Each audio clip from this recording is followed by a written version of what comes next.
It's not cheap, is it? Do they do scholarships? Yeah. Oh yeah. It's amazing. I mean, we've sent 3 kids now, I think, from Bernberg. What's his name? Townsend. Sam. Wilma Bryan. Right, Sam Coles. Wilma Bryan. Anyways. How are you guys? I should shake hands. Yeah, they do definitely. All the board members who outnumber the audience, but we kind of do that. What's that? It always has been. It's just that age bracket. Girls How are you guys? Yeah. Hi. I'm good. How are you, Mel? You again. Where is it even? Nice to meet It's you. on the island of Luther. Oliver, how are you? Yeah, I should get. Started City Lakes You guys see me okay? there next year. Alrighty. Point guys, I see a few folks still coming in, but it's a little after 7 o'clock, so I think I'm going to go ahead and get started. You guys hear me? Over here? Okay, perfect. Okay, so here's, by the way, I'm Oliver Olson. I am the moderator of the Taconic and Green School District. What we're going to do this evening is we're going to start off before I actually call the meeting to order.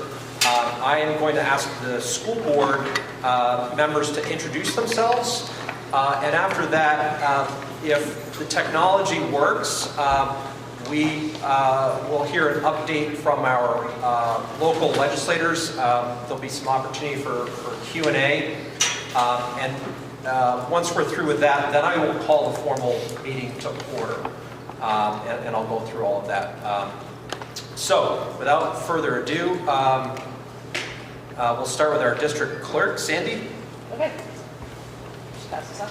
I'm Sandy Pincinel, district clerk, and also the clerk of the town of Dorset. Sue Wilborn, Director of Finance for the BRSU. Hi everybody, thanks for coming. My name is Randy Lowe and I'm the superintendent for the Bennington Rutland Supervisory Union. Hello, Melanie Virgilio from the town of Sunderland, and school board member. Hi there, Suzanne Kantorski, School Board Member from Danby. Can't hear. Hi, I'm Alex Wild. I'm a school board member. I'm also from Danby. I'm Herb Hopkins, I'm the chair of the school board, I'm from Mount Tabor. David Chandler from Dorset, the clerk of the T&T. Jeff Wilson, school board member from Manchester. Jim Salzgiver, school board member from Dorset. Lindsay Ralph, school board member from Danby. Hi, Ben Freeman, school board member from Langgrove. John Wilson, school board member from Manchester. Caitlin Lyne, student rep from Dorset. Caitlin Cherry, student rep from Sunderland.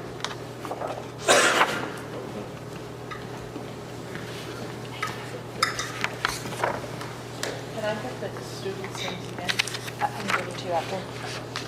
All right, so Randy, do we have our legislators with us? Okay. So, hold on, well, we're going to go really old school here.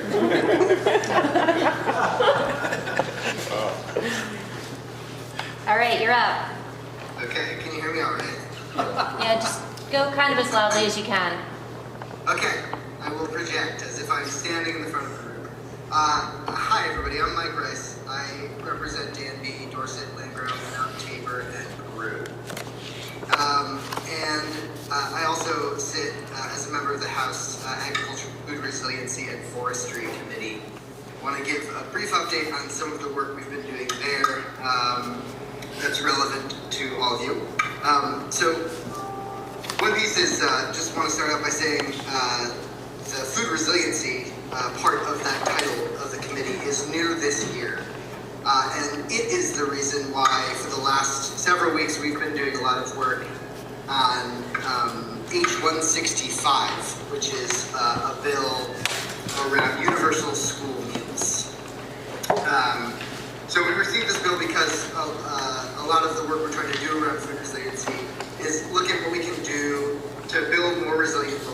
systems and more food secure communities. So for the last 3 years, Universal School Meals has been in place in Vermont, as you probably know. The first 2 years with federal funding, and the current school year with one-time state funding. So this bill would make it permanent for Vermont. We heard a lot of testimony from school nutritionists, teachers, principals, nurses, parents, students, other advocates. And what they told us is that what they've seen in our communities in the last 3 years is that Universal School Meals have had an incredible impact on our kids and our schools, and the impact is across nutrition outcomes and health outcomes and education outcomes and behavioral outcomes. And basically what it comes down to is that making sure that every kid in Vermont has access to breakfast and lunch during the school day creates this incredible ripple effect, and really is the first line of defense against hunger and food insecurity, and all that those bring. So our committee voted the bill out on Friday. It'll now go to House Ways and Means, who took possession of it today. They will dig into and sign off on how we're going to fund the permanent program, and then it'll keep moving along through the legislative process. Hopefully, come to the full House for a vote soon, so that we can continue to take steps towards making sure that what we've seen is a very successful program is able to continue permanently in all our schools. So thanks for the opportunity to give that brief update on our work, and I believe I'll hand it over to Kath now. That is right. So I hope you guys can hear me. This is actually very funny. I assume that we are tiny, tiny little people on a laptop screen, and just so you know, we can see what appears to be the ceiling of a gym. There we go. Thanks for the feedback. That's helpful.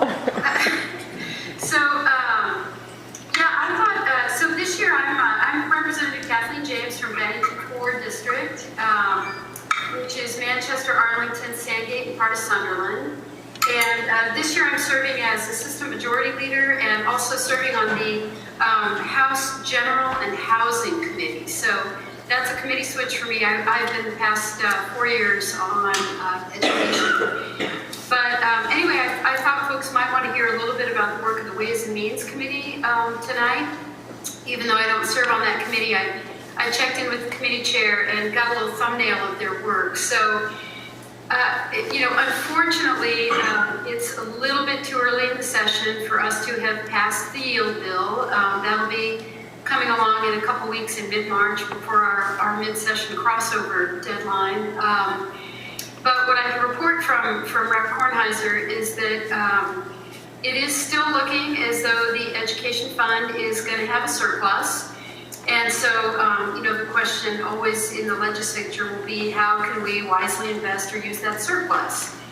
And so, from talking to Emily, it sounds as though a significant portion, or at least some of the surplus, is going to be used to buy down tax rates, to try to keep, tax rates as low as possible this year.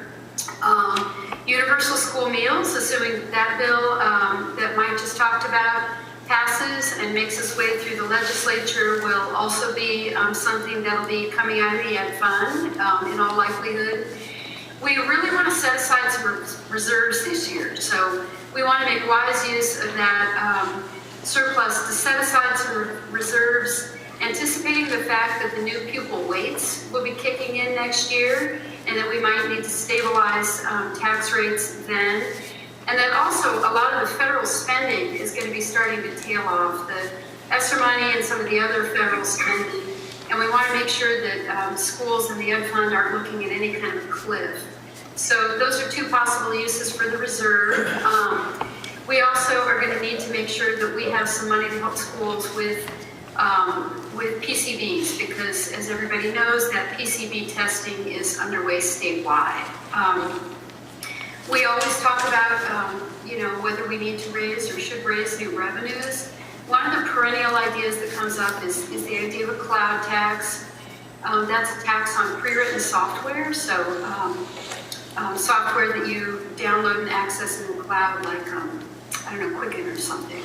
So that's kind of where things stand now. If this meeting were happening, you know, in 3 weeks, we probably would have passed the yield bill, but it's a little bit too early. So just as always, the Ways and Means Committee is working really hard on trying to keep the tax rates and the tax bills as low as possible.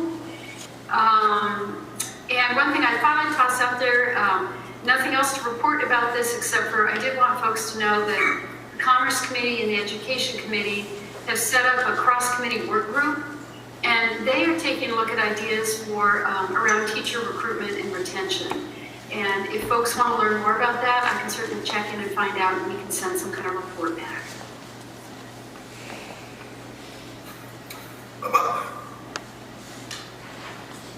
Kathleen, you're okay. So hi everybody. Seth Barngartz, I represent the same district that Kathleen does. We're in a 2-seat district.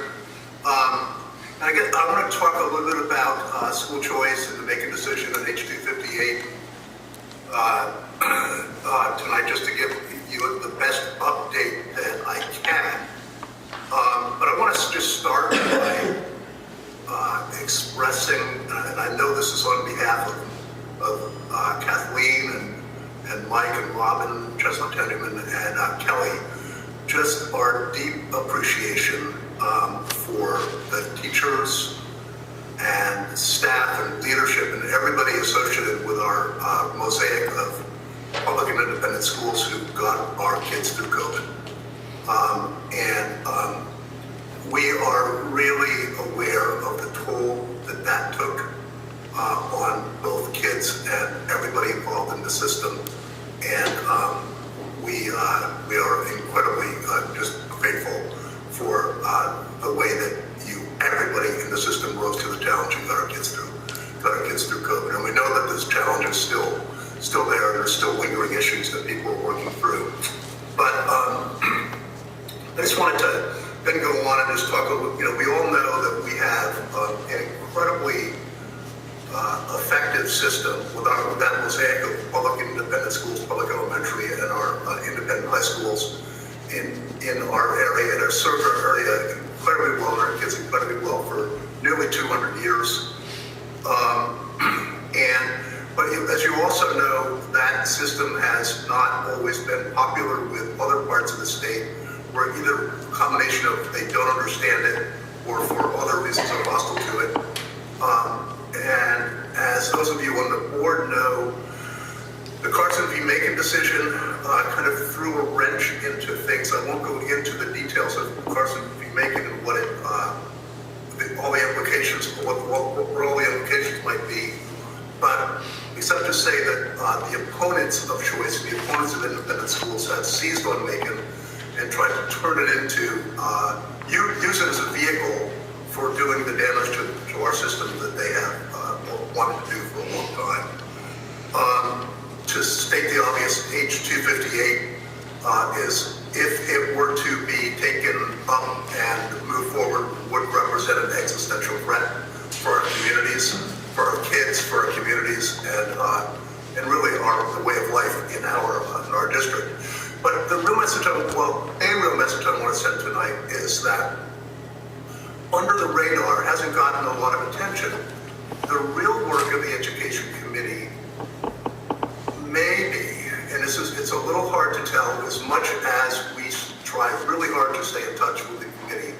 And I will say that, for my part, I think it's true for everybody, I think about this about 24 hours a day, and pay every bit of attention I can possibly pay to it, and talk to as many people as I possibly can in the State House to really keep my finger on the pulse for what's happening with the potential threats to our system. And I think it's fair to say that that's true of all of your local reps. But I'll say under the radar, it's not really under the radar, but not as well known, is the fact that the House Education Committee is working on a committee bill, and I think that committee bill is getting more focused than H258. That said, the situation is tenuous, and the situation has the potential to change daily. But the committee has been looking at a committee bill that would really just make clear in statute what the State Board of Education has already done. And that is that any school, any independent school receiving state tuition dollars cannot discriminate against any of the protected classes. And that has the potential to also really deal with the making decision to the extent that we have to deal with the making decision. And there's ways that it's not just, that they can't discriminate, they have to certify that they're not discriminating, they have to keep things on their website. There's a lot of a checklist of things that would happen. But so all we can, this is sort of parallel to the yield bill. We can't really tell you exactly what's going on at this moment.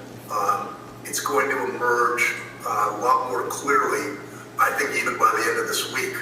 But over the next couple of weeks of the legislative session.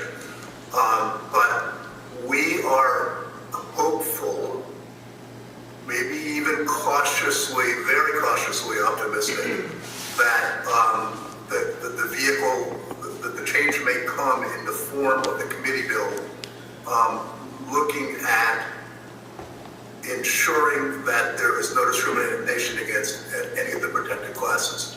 Now, having said that, I watch this every minute of every day because it has the feel of being able to change on a dime. And there has been some testimony that all over the place, and this is, if there is something that your delegation, I think it's fair to say, is paying attention to above all else, it's this. Except that we can't quite tell you yet where it's headed. Anyway, that's all I really can say about it. But stay tuned closely. Write letters to the committee. You don't need to write to us. We got it. But I think it's important. It's also important that the letters, in order to be effective, try to just tell a story and not be overtly angry. And just really be a respectful enunciation of the reasons that this system works well for us and why it's so important. So that I would leave you with that message, and I'll be happy to answer any questions, honestly. Alrighty, any questions from folks in the audience? Jeff? Well, I don't know what the best way to do this is. Like this. There we go. So Kathleen. Hi, Kathleen. I don't know where you're looking, but right there. So you're taking up the mantle of the Ways and Means Committee tonight, and I guess I'm a little bit surprised, and maybe I shouldn't be. You're talking about utilizing a portion, or at least they are, a portion of the Ed Fund surplus for universal school meals. I think it's a worthy cause, but it would be great if indeed one could find a dedicated source, maybe through the general fund, to do that, because what we're looking at, as you well know, is even though there's a substantial surplus now, dedicating all of it to reducing property taxes would still result, because of the common level appraisal differences, in a fairly substantial increase in property taxes for every community in the Taconic and Green. So I would urge the legislators to try to impress upon Ways and Means that it would be better to try to develop some type of alternative source of funding so that we don't exacerbate a tax situation that is already difficult and challenging for money because of the CLA issue. So I'm happy if you want to respond, but if not, that's fine too, but I just want to send that message. I don't know if Mike, I don't know if you guys have talked much about funding streams, or if you guys focused on policy in your committee and then kicked it over to Ways and Means. And Jeff, that's a great comment. The only thing I can do on that one is tell you that I will absolutely take that message back to Ways and Means. I can't speak for them because I'm not hearing all their committee discussions. All I did was make sure I checked in tonight to find out kind of the flavor of the conversation as we head toward the yield. Yeah, and I'll just add that we, knowing full well that it'll be Ways and Means call, and that our task was predominantly to deal with the policy side. What we did do is move forward in a way that treats universal school meals as categorical aid, so that it doesn't become a policy volleyball every year subsequently to say, where's the appropriation, what's it going to be, to keep the program going. So to the extent that there is another funding piece that could come in and provide the actual dollars for it, this first year, first of all, to stand it up, and then subsequently, that'll be Ways and Means call, but that is how we wrote the bill and sent it out of our. Good, thank you. Other questions? Okay, not seeing any. I did just want to acknowledge Representative Paella is under the weather, and that's why she is not able to join our delegation here this evening. Any last parting comments from our legislative delegation? Nope.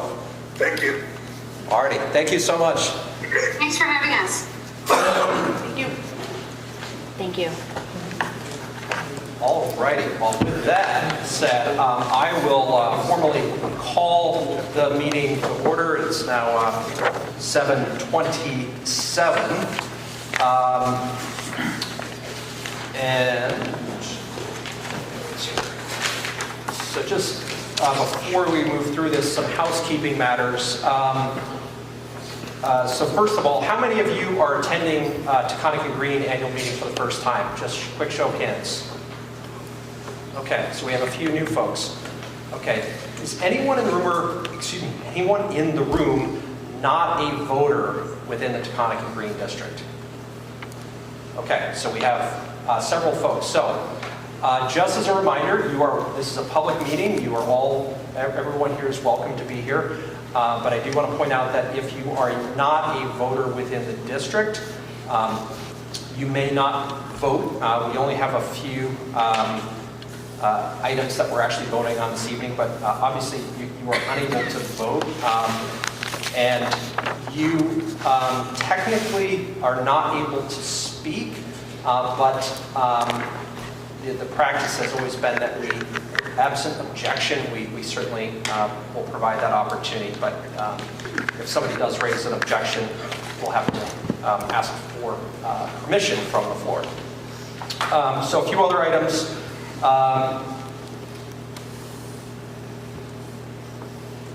All motions, remarks, and discussion should be directed through me as the moderator. And please raise your hand to be acknowledged, and I'll call upon you. For any particular item, I will call on people in the order that I see their hands raised, and I will go around and make sure that everybody has an opportunity to speak before I call upon anyone a second time. I normally have, in years past, and my colleague, Mr. Ogden, is quite familiar with this. In the good old days, we used to do everything from the floor, but we no longer do much business from the floor. So I used to have a whole spiel that I would go through explaining, various nuances with Robert's Rules of Order. I'm going to dispense with that because our business is rather actually short and sweet, that we actually take via vote. So much of the meeting will actually be focused on a presentation from the administration, the school board, and an informal opportunity for folks to ask questions. So, this is your meeting. I'm simply here as the moderator. This is your opportunity to engage with the administration, the school board, ask questions, and seek information. And I'm just here to facilitate that. So, with that said, we will, absent objection, I'm going to dispense with a full reading of the warning, and instead I will go through the articles as printed in the green book. Hopefully you guys have that in front of you. And we will, the first 7 articles are items that we will actually be voting upon this evening. And Articles 8 through 15, do I have that right? Excuse me, 8 through 16, rather. You'll have the opportunity to discuss, comment, ask questions this evening, but the actual vote will be by Australian ballot, which you can do at your town clerk's office or at the polling location on the day of. So with that, we will proceed with the business this evening, starting at Article 1, which is to elect a moderator to serve from July 1st, 2023 to June 30th, 2024. Is there a motion? Melanie? I'd like to make a motion to nominate Oliver Olson. Second. Or do you need a second? Technically don't need a second, but that's okay. Are there any other nominations? Okay. Not seeing any, I would entertain a motion for the clerk to cast one ballot in the name of Oliver Olson for the position of moderator. Is there a motion to that effect?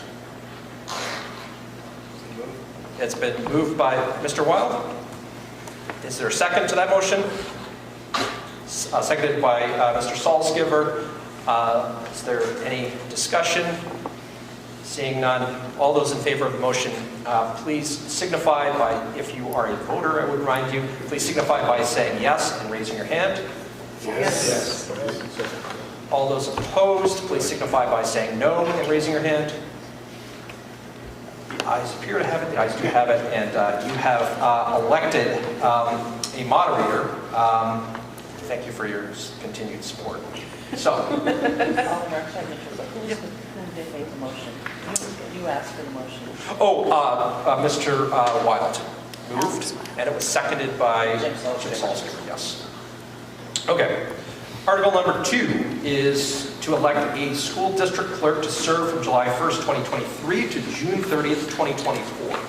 Sir. I nominate Sandy Pincinot to be the school district clerk serving from July 1st, 2023 to June 30th, 2024. Mr. Chandler has nominated Sandy Pincinot to serve as district clerk. Are there any other nominations? Seeing none, I would entertain a motion for the clerk to cast one ballot in the name of Sandy Pincinot for school district clerk. So moved. It's been moved by Mr. Wild. It's been seconded by Mr. Chandler. Is there any discussion? Seeing none, all those in favor of the motion, please signify by saying yes and raising your hand if you're a voter. Yes. If you're opposed, please say no, raise your hand. It appears that the motion has carried, and the motion indeed has carried. Congratulations, Sandy. And let me know if you need time to catch up on it. Okay. Thank you. So Article number 3 is to elect a school district treasurer to serve from July 1st, 2023 to June 30th, 2024. Is there a nomination? Mr. Salzgiver. I'd like to nominate Andrew McKeever as school district treasurer to serve from July 1st, 2023 to June 30th, 2024. Okay. Andrew McKeever's name has been placed in nomination. Are there any other nominations? I think I see the gears spinning in Andy's head there. Sorry, too late. All right. Is there a motion? Could I have a motion to direct the clerk to cast a single ballot for Andrew McKeever? So moved. It's been moved by Mr. Wild. Is there a second? Seconded by Melanie Virgilio. All those in favor of the motion, please signify by saying yes. Yes. All those opposed, please signify by saying no. Motion is carried. Congratulations, Mr. McKeever. That now brings us to Article number 4, which is to determine the date and time on which the 2024 annual meeting, so this meeting next year, of the Taconic and Green Regional School District shall be held and where such meeting shall be held. My understanding is that there's been a tradition to try to rotate around within our district. So that's why Pre-COVID, we've been at different schools, and this is I believe, our first annual meeting at Courier, if I'm not mistaken. By the way, just for a little trivia, I was in the last 7th grade class at Courier. There actually was a 7th and 8th grade back in the day. So, is there a motion to that effect? Yes. Yeah, I move that the 2024 annual Taconic and Green Regional School District meeting be held at 7 p.m. on February 27th, 2024 at the Manchester Elementary Middle School. Okay, now you've heard the motion. Is there a second? Been seconded by Jim Salzgiver. Is there any discussion? Alrighty. All those in favor of adopting the motion as stated, please signify by saying yes and raising your hand. Yes. Yes. And those opposed, please signify by saying no and raising your hand. It appears the motion has carried. Indeed, the motion has carried, and you have approved the motion. So, that now brings us on to Article 5, but unless there's objection, I think what I'm going to do now, I'm going to mix it up a little bit. I am going to go to Article 9, which is the article is, shall the voters approve payment of the announced tuition rate of Burnburn Academy in the amount of $19,987 for the 2023-2024 school year for resident pupils in grades 9 through 12 who attend any approved Vermont independent school. So again, we're not voting on that this evening, but our tradition has always been that we have local headmasters address the audience and take any questions about this expenditure. So, with that, Mr. Tashin? Sure. May I come up there? It's all yours. Thank you, Mr. Moderator. So I prepared some comments, and I'll share those, and then I'm happy to answer any questions. First of all, thank you all for coming out. I was hoping for a bigger audience. I think everyone was. But I appreciate those of you who are here, and I appreciate the opportunity to speak directly to you. Burnburn this year is educating roughly 550 students from the Taconic and Green School District. We have overall enrollment of about 775. We're proud to serve our sending communities, and I want to give you a number of important highlights. Educationally, we offer over 170 courses, 17 sports with 46 interscholastic athletic teams. What that means is some sports have multiple teams. We have, in many cases, a varsity and then 2 sub-varsity teams. So we get as many kids engaging in athletics as want to engage. We have myriad performing arts opportunities. We recognize the incredible diversity of our student body and provide a diversity of offerings and support so that each student can find their place at Burnburn. And that's one of our many sources of pride, is that there's so many ways for each student to travel through Burnburn and get a rich and engaging experience. We continue to be structured along disciplinary lines, so we have a math department, an English department, social studies, science, world languages, wellness and physical education, and creative arts as academic departments, with a traditional A to F grading system. However, we continue to incorporate brain-based principles of learning, and we're shaping our academic program around 4 key skills or pillars, or spires as we call them, that we want to transcend the disciplines. Those spires, and it's named after our bell tower spires. The spires are communications, problem solving, integrative thinking, and citizenship. And we developed those 4 themes after a lot of collaborative work with our faculty, again with the idea that in every one of the classes in each discipline, there should be ways to enhance those transcendent skills. Our athletics and creative arts are not considered, we don't refer to them as extracurricular.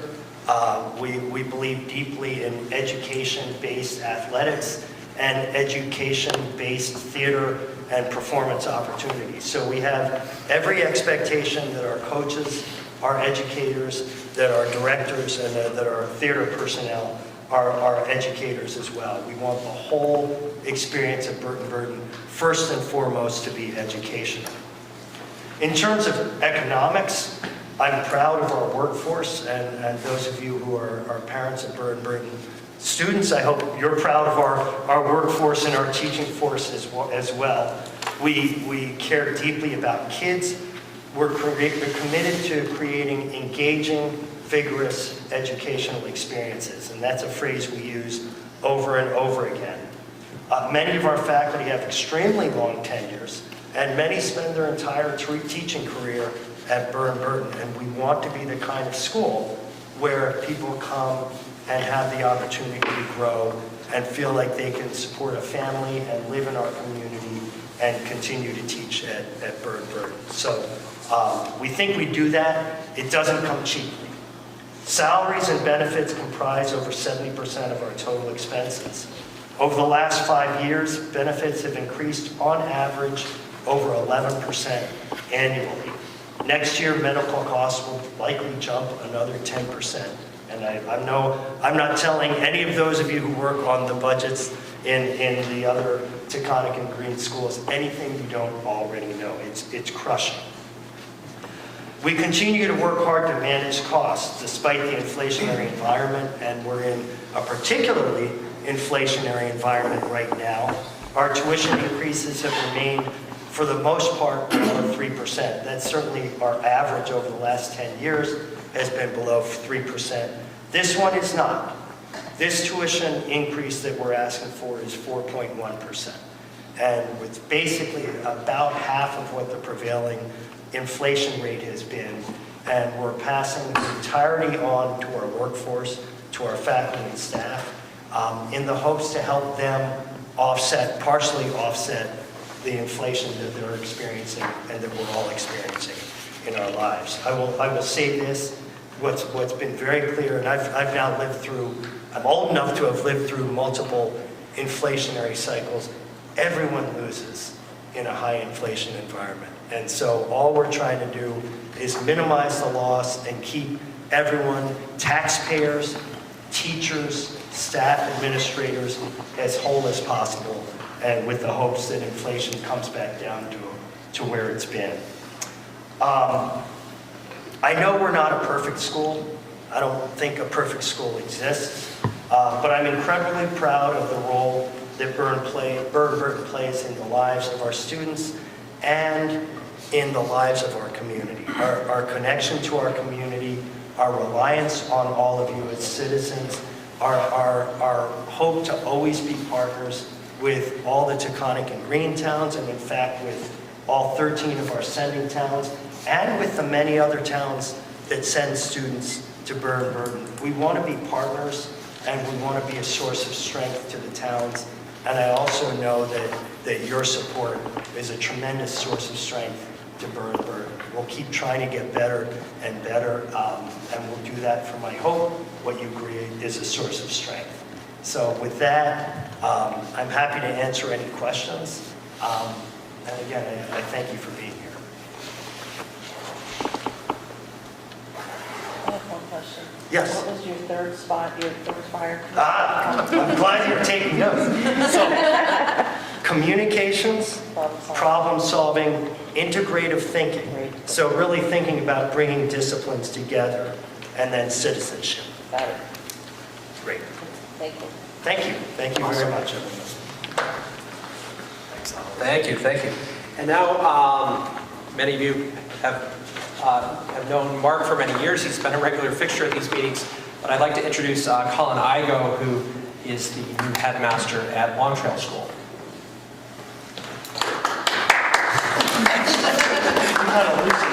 Thank you, Mark. Thanks, This is your inaugural town meetings. This is my inaugural town meeting, and I feel a little bit like, if anyone knows Happy Gilmore, when they say like, meet at the 18th green at 7 o'clock, and there's a prank, and someone's gonna jump out and tell me. So I'm not as well prepared as Mark was, and I hope that doesn't do anything to take away from our wonderful school. And if there's one thing that I want to just say to all of you, it's just gratitude. I'm grateful to everyone in this room. I would imagine a very thankless job, but a very, very important job that all of you on the school board have. And so on behalf of my colleagues, our students, we're really grateful for all the time that you put in.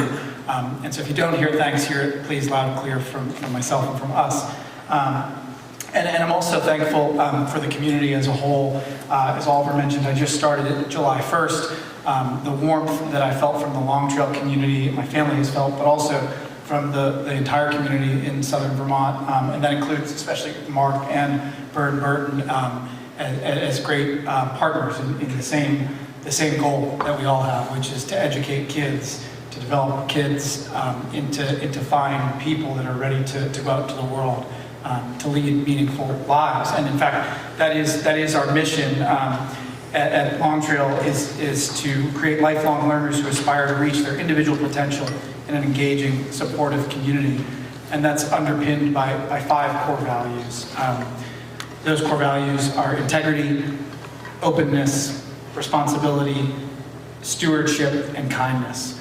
And those 5 core values really do serve as the foundation from which we work, from which everything builds. And in any times of challenge or times of success, it's comforting to go back to those core values. And I'm proud of our students who live those most fully, and our faculty and staff who live those most fully. We serve 240 students in grades 6 through 12. It's actually the largest that the school has ever been. Those students come from 31 different towns and 2 countries this year. We employ 55 adults in a variety of capacities, and we hope to serve and continue to strengthen serving as not only a resource for those at Long Trail, but for the community as a whole. To that end, invite anyone, if you haven't been to Long Trail, and if you'd like to come visit, would be more than welcome to have you walk the halls and meet our talented students, our passionate, intelligent, committed faculty, because it's a pretty magical place. It's a place of inclusivity, a place of belonging, and a place where I like to say every student is known. We're committed to every student's success, and every student is loved as well. And those 3 things, I think, if you're known, if you're loved, and the adults are committed to your success, magical things can happen. And so I feel really grateful to be part of that community, grateful to be living in a place and raising my own family in a place that's committed to education. And thank all of you for all your work. Again, thank everyone for being here, whether it's remote or whether it's in person, for your commitment to education. And thank you for supporting Long Trail. And happy to take any questions as well, if there are any. Any questions? Sorry. Yep. Spelling of your last name. I-G-O-E. Pronounced I-G-O. Thank you. Excellent. Great, thank you.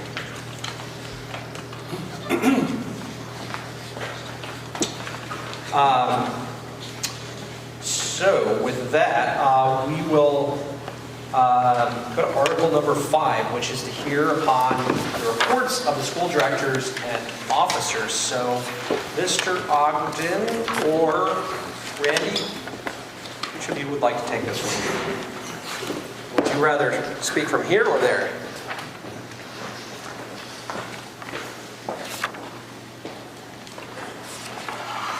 Mine will not be the detailed version. I just want to make a few comments. First of all, I want to thank everybody for coming despite the weather. And I want to thank our entire staff and also my fellow board members and the district officers for their service. As stated in the board's report on page 5 of that green booklet, Randy became the superintendent during the COVID pandemic. And while she's been in education for 26 years, I'm sure she never thought her first 2 years as a superintendent would be anything like this, with challenges and opportunities that none of us could anticipate. The board is very grateful for the way she has functioned as our chief executive.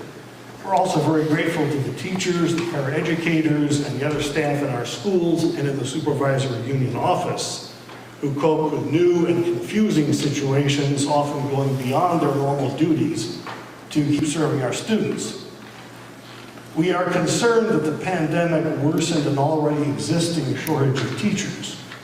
If you know teachers who might want to move here, or brand new teachers who might want to start here, please encourage them.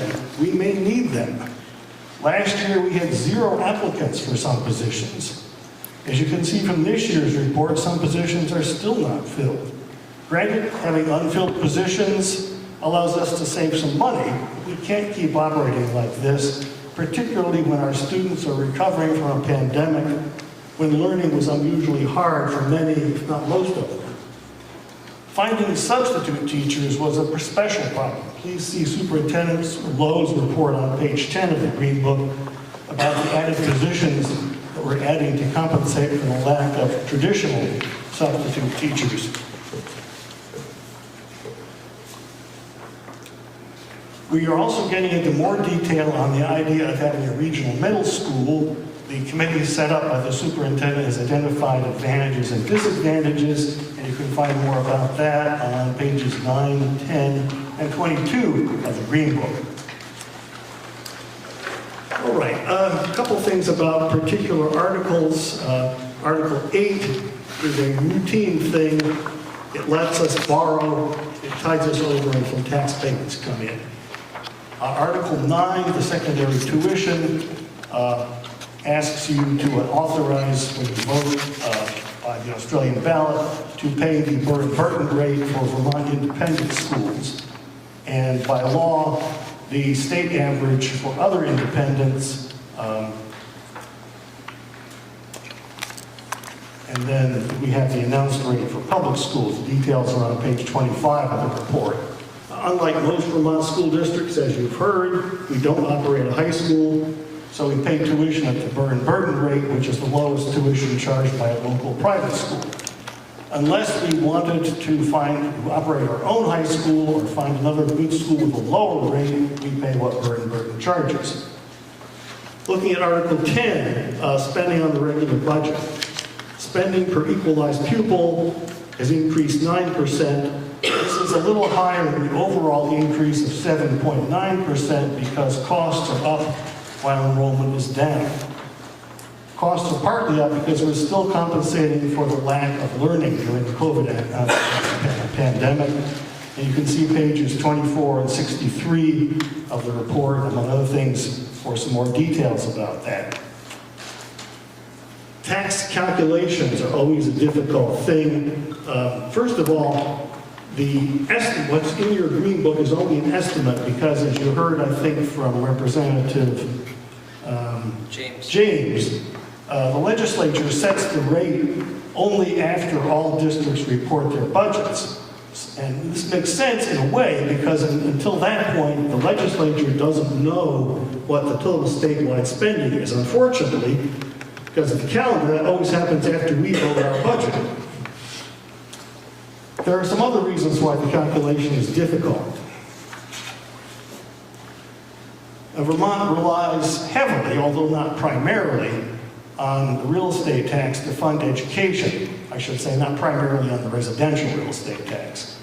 And this dates from when most people's ability to pay depended on how much property, how much real estate they owned, since most of them were farmers.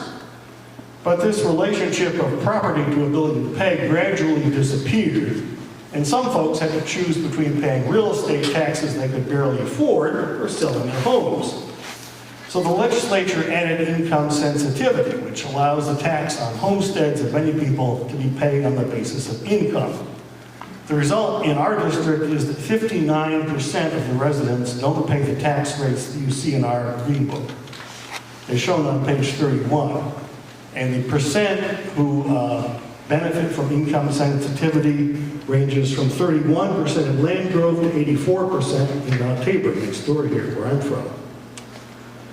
Second, because Vermont relies heavily on the real estate tax, it's important that property be taxed the same way in each town. So depending on when towns last reappraised, this wasn't always true.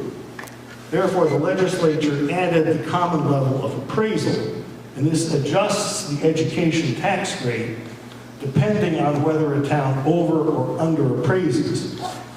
So this is meant to eliminate the advantage of owning property in an underappraised town and the disadvantage of owning property in an overappraised town. Article 10 does not include any transfer from the tax stabilization reserve, particularly because the future is so hard to predict. It's important to keep the reserve to even out bumps in the tax rates. There's more detail about that on page 29. Articles 11 and 12 have to do with the building and grounds reserve. We operate 5 schools, and it's important that the expenses that can't be anticipated can be handled without having to jack up the tax rate a lot in the year when they occur. Article 13, the bus reserve, is the same sort of thinking. We have to essentially provide for funds so that when buses need to be replaced, we have the money. Same thing with Article 14, the technology equipment reserve.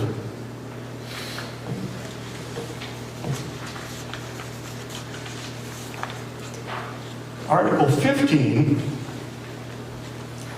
I'm wondering, would it be useful to actually read this article aloud?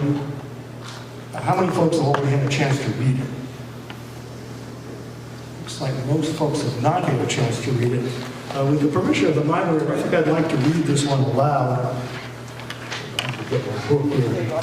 Sure. Yeah. Article 15 says, shall the Taconic and Green Regional School District advise the school board, the Vermont General Assembly, and governor that, 1, because our district does not operate a public high school, students have the opportunity to choose from a variety of public and independent high school options. 2, the electorate does not support the public funding of any school that discriminates against students or staff on the basis of race, creed, color, national origin, marital status, sex, sexual orientation, or gender identity. 3, the electorate supports the current structure of independent schools having autonomy over their governance and operations within the current regulatory framework. This structure of oversight has enabled our districts to make high school education available as required by the state of Vermont, while maintaining confidence that the schools serving our students provide a high quality of education. And 4, the electorate opposes efforts to change the current structure in a way that eliminates educational opportunities made possible by our current practice of high school choice. The electorate believes our current educational system is a great example of Vermont, traditions, has evolved within this current structure through a high level of community commitment and an appropriate exercise of local control to provide high-quality, equitable educational opportunities for our students. This article is partly a response to the case of Carson versus Macon that Representative Bongartz mentioned. It was a U.S. Supreme Court decision out of Maine. Maine had a tuition set up similar to what we have here in the Taconic and Green. And there's some detail on that, about that on page 5. In the Carson versus Macon decision, the U.S. Supreme Court said that if school districts send public tuition money to non-public schools, they can't withhold it just because those schools use it to fund religious education. But the Vermont Constitution says people can't be compelled to support religions, and in 1999, the Vermont Supreme Court said this includes religious instruction. Well, one might think the simple solution would be to pay tuition only to the present public schools like most Vermont districts do, but that's obviously not practical here. So there's a heated debate about what to do, and you've got some indication of that from what the legislator has said. There's currently a bill in the legislature, it's S66, H258, I think Representative Bongartz mentioned that. We do not think it's a good solution. There's another bill in the works which he mentioned, but we don't have enough specifics on that one to know whether it's a reasonable solution or not. In the meantime, the 3 school board chairs within the supervisory union, plus our 2 VS Vermont School Board Association board members, David Chandler and Jim Salzgiver, and the superintendent, are meeting weekly just to monitor the situation. Finally, Article 16, elections. I just want to point out that running for school director within the Taconic and Green is not easy because you need 60 signatures from district voters. Some of you may remember the days when from small towns, all it took was 3 signatures to put you on the ballot. So those of you who went out and got 60 signatures know that it's a bit more work, and it's an interesting thing because it leads to conversations about what people may want the district to do. So I will turn it over to Randy and Sue for details. If there are questions that I can try to answer, I'd be happy to try. Right.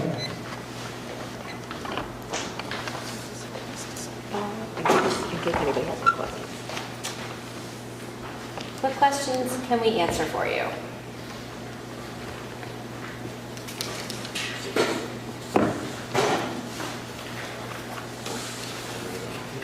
Nothing? You did a good enough job on the book. You did a good job. I'll ask something. Mark. Does it feel better to be in the post-pandemic era in your job? Oh, you want to know about my job? I was. It was just a softball question. It's a great question. I feel like for the first time, I'm doing the work of a superintendent. So I feel like for all the ups and downs, the challenges, the issues that come across my desk, it's what the work is supposed to be. And that feels great. I feel like it's really nice to be looking at education again and to be focusing on teaching and learning and our communities and to be, doing the work of a superintendent. There's a lot of exciting things happening and they're complicated and complicated and also exciting. So we certainly appreciate all of your support and feedback. We've got all of our, a bunch of our principals here. We've got Harrison Schulman and Deb Fishwick from Manchester, Jen Turner from Sunderland, Carolyn Perlow from Courier. This is her magnificent school all the way up here in Danby, and Rosanna Moran and from Dorset. Amy Harlow is not here. She lives probably in the pocket that got the most snow, the most far away from us today, and did not make it here this evening. But everyone's working really, really hard. And we do have some interesting and creative inclusions in the budget this year. And those items are really intended to, creatively and intentionally and proactively solve some of the challenges we're facing in our schools. We are meeting our kids where they are. We are doing our very best to educate them and have them thrive within our schools. But as Herb said, the challenges of not having substitutes is huge for us. And so we've included positions to creatively put a system in place that prioritizes teaching and learning in our schools, where we're not reliant on people coming in from the outside who don't have relationships, who don't know the curriculum, who don't know the students, who may be jumping around day to day, and provide some continuity by having pockets and teams of teachers who work together and cover when somebody's not there, so that we can maximize learning experiences for our kids. It is an honor to do the work here at the RSU, and at a time in education where our communities across the country are fracturing, where there is intensity and emotion and divisiveness, we are solid. We have board members, Taconic and Green board members are consistent, are committed, are thoughtful, are intelligent, care about students and community members, and it is a privilege to work with this board and to work in our system. So, I feel like I should be answering your questions or doing something versus just speaking to you, but it's pretty great, and yeah, that's it. Well, Was the decision to add Article 15 unanimous among the board? It was. I believe it was. Was there a vote? Yes.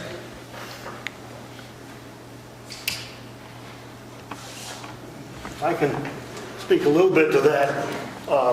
I don't think that the unanimity of the vote necessarily means that all the people who voted for it necessarily wanted to have it passed. Everybody thought this was something the electorate ought to have a voice on.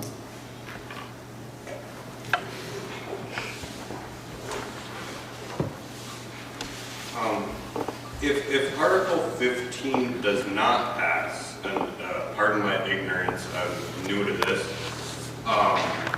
what does that mean for, I'm from Mount Tabor, what does that mean for me and my family? Good question. If it doesn't pass, it doesn't have any automatic consequence. I suppose certainly our legislators would want to find out why it hadn't passed. It might influence their attitude toward what the bill currently discussed by the Education Committee should say or should not say. I don't know that answers your question, though. It's a non-binding vote. Yeah, it's a So it's essentially saying to our communities, what do you think about this? Do you value this? Do you think it's important or not? So that the board and I could potentially give that feedback to the legislator saying, hey, all the community members in Taconic and Green, X percentage of people really supported this. So it doesn't really mean anything practically other than to help reflect the feelings and views of community members. Yeah, I think one thing that it was like, the board itself actually did take its own vote and took a position very similar to this. Then we realized that we're doing that as a board on behalf of our communities, but we'd really like to hear from the communities.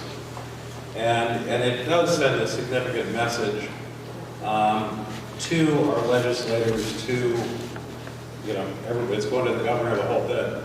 If we do take a clear position, it's important to read it very carefully, what's in there, to try to understand it. But what the board thought is when we took a vote on it, it was much shorter.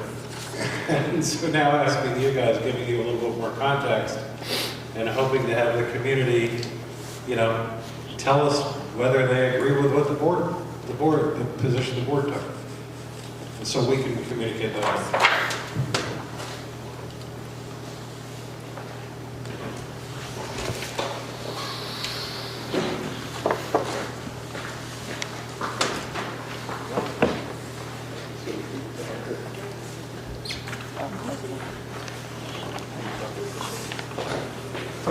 All right, so that concludes Article 5. We did have some discussion on some of the other articles, but I'll go through and provide an opportunity for additional questions and any comments on those.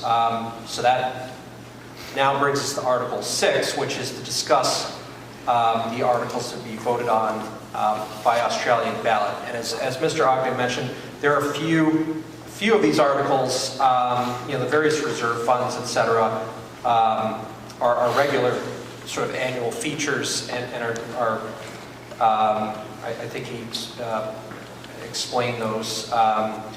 But rather than going through each of these remaining articles, since Mr. Ogden has covered several of them already, I would be happy to just open it up to the floor for questions or comments on Articles 8 through 16.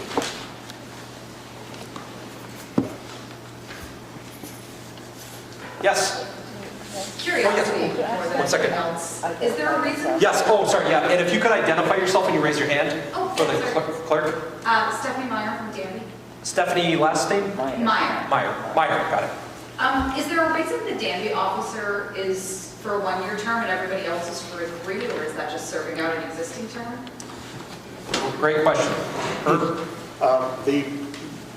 One of the people elected from Danby moved to New Hampshire, and we had to replace him.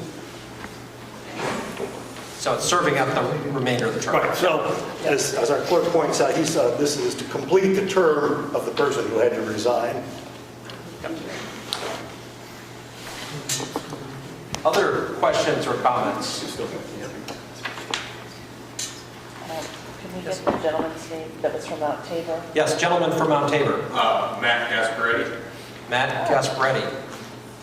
Do you make furniture? I do with my father. I'm also new to the select board of Mount Tabor as well. Excellent, well, welcome. Was there another question out there? No? Okay, wow, this is the quietest group I've seen my tenure here. So,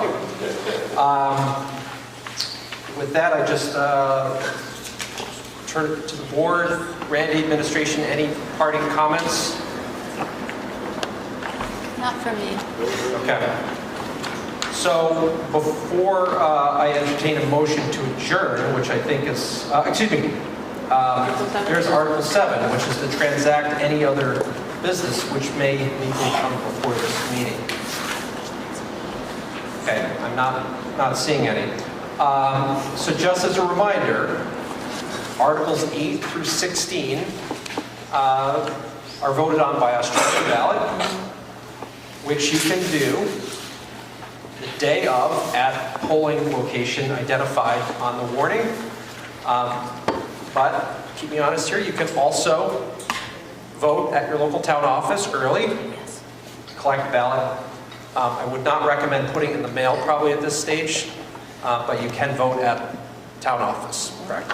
So between now and Tuesday, you can vote at your local town office. On Tuesday, from, was it 8 to 7 poll? 7 to 7. 7 to 7.